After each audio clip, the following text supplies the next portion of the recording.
If you find yourself sitting down to record and struggling with what you're going to say, tune into this one. We're going to talk today about 3 easy peasy ways to find content ideas this week, right now, today.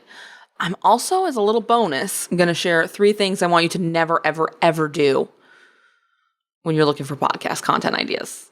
Okay? Let's dig in. Welcome to Uncommonly More with Stacey Harris. I am Stacey. I'm the host of this show and the CEO of podcast production agency Uncommonly More. My team and I work with podcasters just like you to shift shows from frustrating time sucks to productive members of sales teams with professional, strategic podcast production. You know what? I think that's enough. Let's get into the show and we'll talk more there. Have you ever had that feeling that you really need to record podcast content? You really need to get some episodes recorded. Maybe you're on a deadline to your editor. Maybe you are supposed to release it later that afternoon. Not at all speaking from personal experience, but you've no idea what you're supposed to say. You have no idea what you're going to talk about, what you want to talk about, what you should talk about. I get it. I totally get it. And that's why I created this episode, because I've been there. We've all been there. And so I want to dig in to 3 places to look and 3 places to stop looking, because there are some solutions that are not a good idea. And so we're going to dig into those today. Before we dig into them, I do want to let you know we've got new episodes up on the Podcast Newsroom. If you've not yet subscribed to the Podcast Newsroom has brand new episodes every single month, where I talk about the 3 things you need to know this month, sort of news, maybe some strategic questions you need to be asking yourself, looking out for potential landmines coming up in the month ahead. I give those to you each and every month. Every once in a while, we drop some bonus episodes. We've done some episodes about private podcasting in there. I'm taking you behind the scenes of a podcast launch I'm working on behind the scenes very, very slowly, but it's starting to pick up. All that stuff. If you want to subscribe to that podcast, and you should, but you haven't yet, go over to uncommonlymore.com/newsroom and solve that immediately. And you'll get the episodes that are up there so far. I think 14. June was episode 14, I believe. So you can grab that now. Again, it's uncommonlymore.com/newsroom. With that, I want to dig into the first place to look if you need podcast content ideas right now. Look at your sales calls. I love sales calls. Not just because I get to meet really incredible people and potentially help them solve a problem they're experiencing, but because it's a wealth of content ideas. Because every question somebody comes to me with on a sales call is a question I need to be answering to help them make the decision to get on a call with me. I've got to be answering those questions in my content because A, it leads you to a place where you have sales calls like I have, not infrequently, which is I'm already in, but we just need to make sure that we cross our T's and dot our I's, or I just want to make sure you want to work with me. I get that one. Yes, I do, because you're great. You listen to the show, we're friends already. However, if my content is not speaking to the questions they show up to sales calls with, I'm not helping them make the decision in the podcast, which is the point of the podcast. And so sales calls are always my first stop. One of the things that I'm doing as we're on sales calls, every time I'm making notes. I've got my podcast doc open in my iPad and I'm making notes. I'm making notes of the questions you ask or the issues that come up or the objections that come up.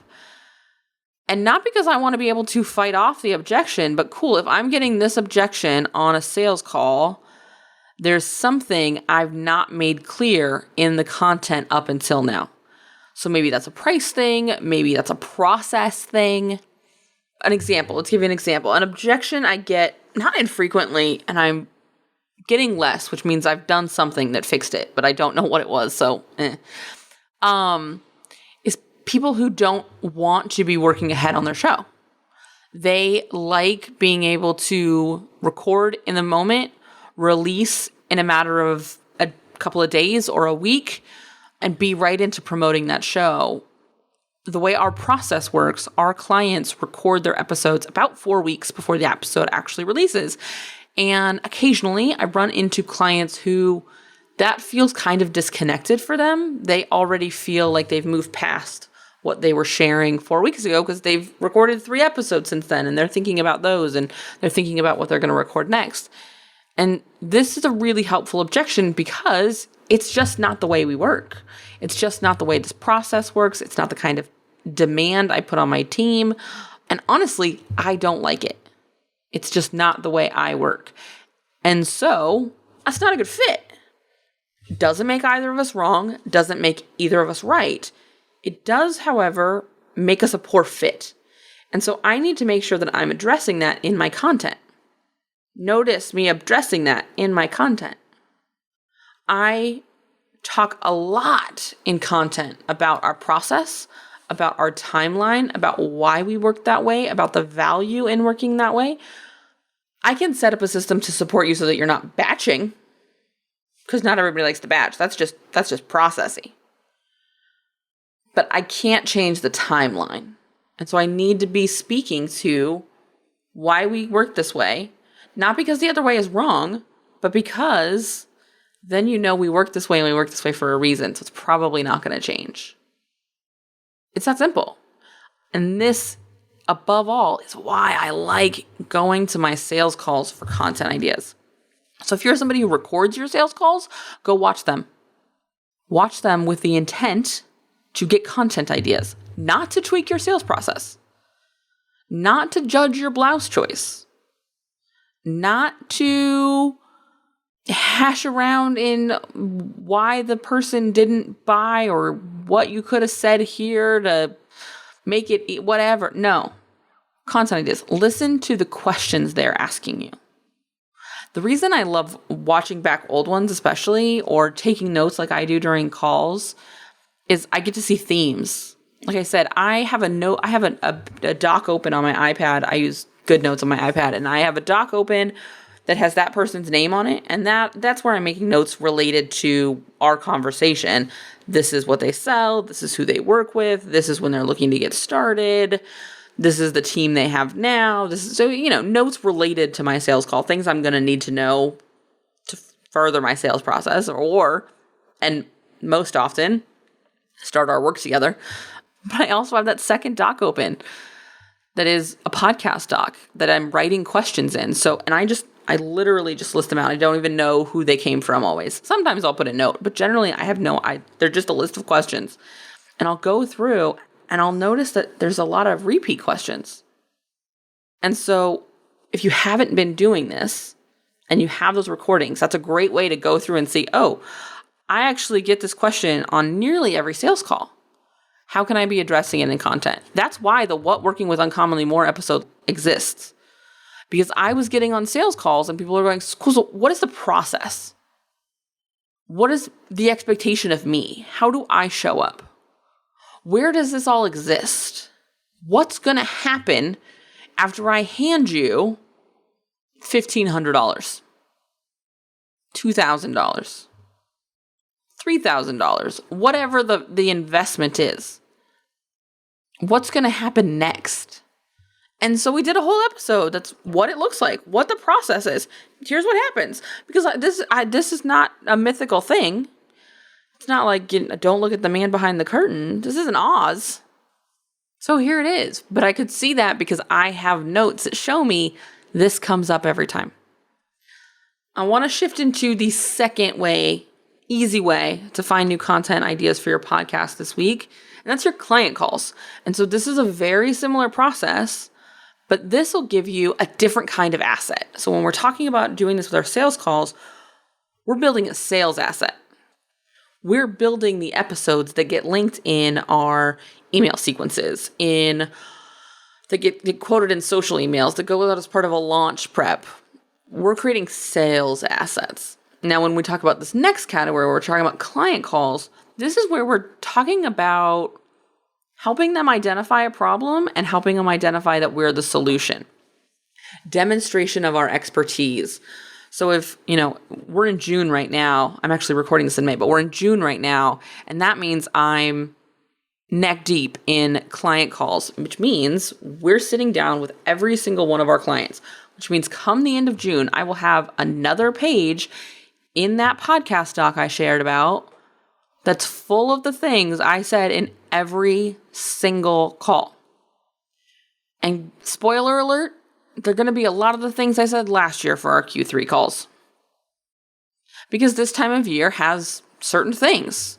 Generally speaking, we start planning for some time off in Q3. We're creating some space for sabbaticals or vacations or reduced work schedules so that they can be managing kids at home or enjoying their summer and filling up on pool time and sunshine. Whatever it may be, it's the thing we talk about every Q3. And so I make notes about that. And you'll notice at some point in course of the next couple of months, we'll talk about it here because it's something I'm talking a lot about.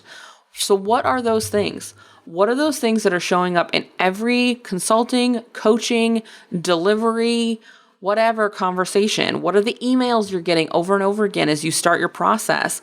I actually love looking at onboarding for this. And this is something we are looking a lot at as we move into Q3 and Q4. And I go into my sort of prep for the next year is how can I make my onboarding process better? How can we make this system feel really good and exciting because they've just taken a huge step and bought themselves a ton of time, and we've started a relationship. We are partnering with our clients. We are a part of their team. They are a part of our team. And so how can we make this as exciting as it feels? And so that's something we're paying a ton of attention to. So I'm looking specifically as I onboard clients in June and July and August, what are the questions that are coming up in onboarding over and over again? I've made some notes already, but I want to start speaking to some of those onboarding questions in our content, in our sales content. So people come in fully prepped so that we can set up that onboarding process to just be really, really fun and really, really easy. Because honestly, it's also a big bite frequently for our new clients because there's a certain amount of we need to get this content going. So if they haven't been batching, if they are in a rub as far as being kind of close to when they release, maybe they only have a 1 week lead time now and we move into a 4 week lead time. How do we get there? We stair step them and we figure it out, but how can I be addressing that in the sales process so that our clients come to us going, I've got my first 4 episodes batched and ready to go. I've got 2 of my first 4 episodes ready to go, or I know I want to be moving towards this. So this is one of the things I want to establish. This is one of the ways I know I'm ready to hire is I've gotten myself and the podcast to a place where I can be 2 weeks ahead, 3 weeks ahead, 4 weeks ahead. Heck yeah. Why haven't we had a call yet? Right? So looking at those sales conversations, super value. Looking at those client conversations, incredible value from both a content expertise establishing and content sales asset establishing perspective. Okay? The third thing I want you to be looking at to get content and podcast ideas this week, content you're consuming. And I put this one third because it's going to lead us very nicely into the things I want you to never, ever be looking at. We're all consuming content all of the time. Life is content, right? We've got billboards, we've got video ads on gas pumps, we've got TV shows in our pocket, we've got media and content around us all of the time. And that is a really fun place to get content ideas from. I frequently listen to other shows who talk about podcasting, and specifically shows that actually talk about podcasting in a way I don't.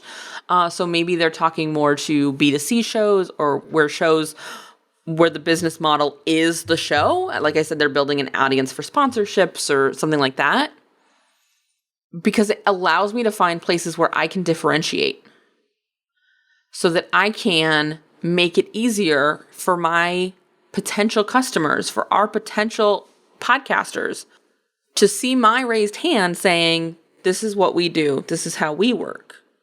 This is how our process looks and feels and delivers. That means sometimes going to the other content they're consuming and looking at the ways I differentiate.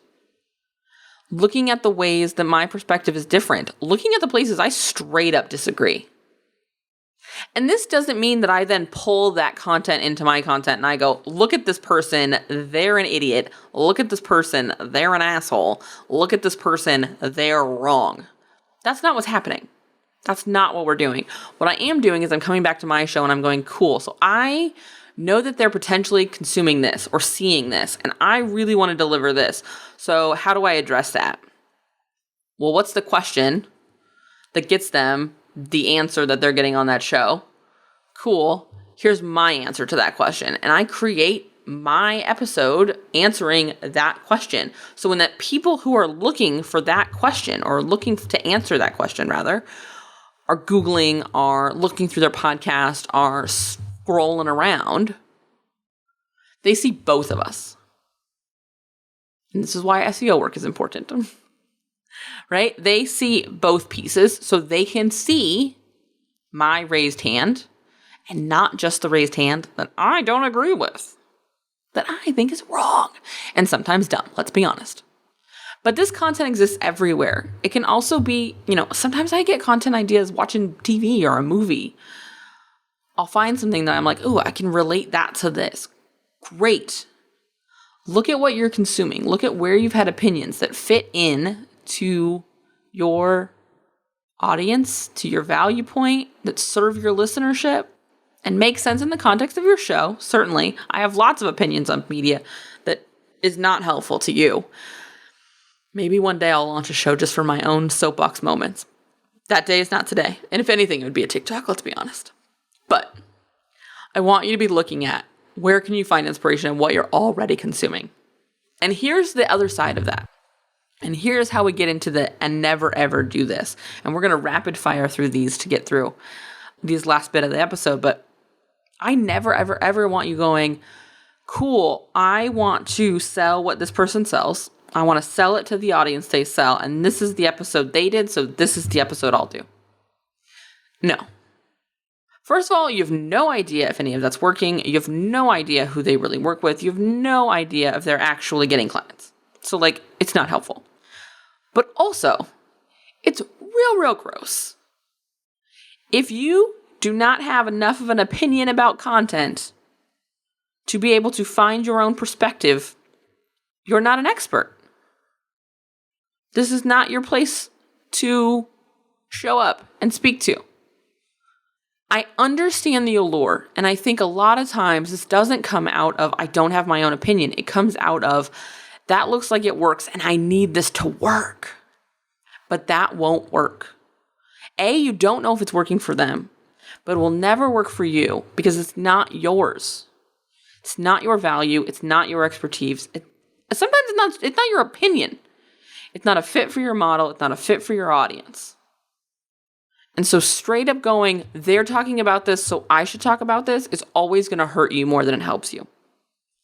Number 2, stop going into Facebook groups and saying, how do you get content ideas? What should I talk about on my show? And yes, when I read these in Facebook groups, in LinkedIn groups, I read it in my head with that same voice. That's not a value. Notice when we were talking about where to be looking, we were looking at people who have already raised their hand. We have looked to people who have raised their hand to get on a sales call with us or who have raised their hand to work with us. Those are the opinion that matters, not our quote unquote peers in our community. So not podcaster Facebook groups, not your favorite web celeb entrepreneur, business owner person's Facebook groups, not the $37, here's your first 500 episode topic lists that 847 podcast experts are trying to sell you, or content experts are trying to sell you. And the same is true. Then the third piece is stop Googling, what should I talk about on my podcast? Episode ideas for my podcast.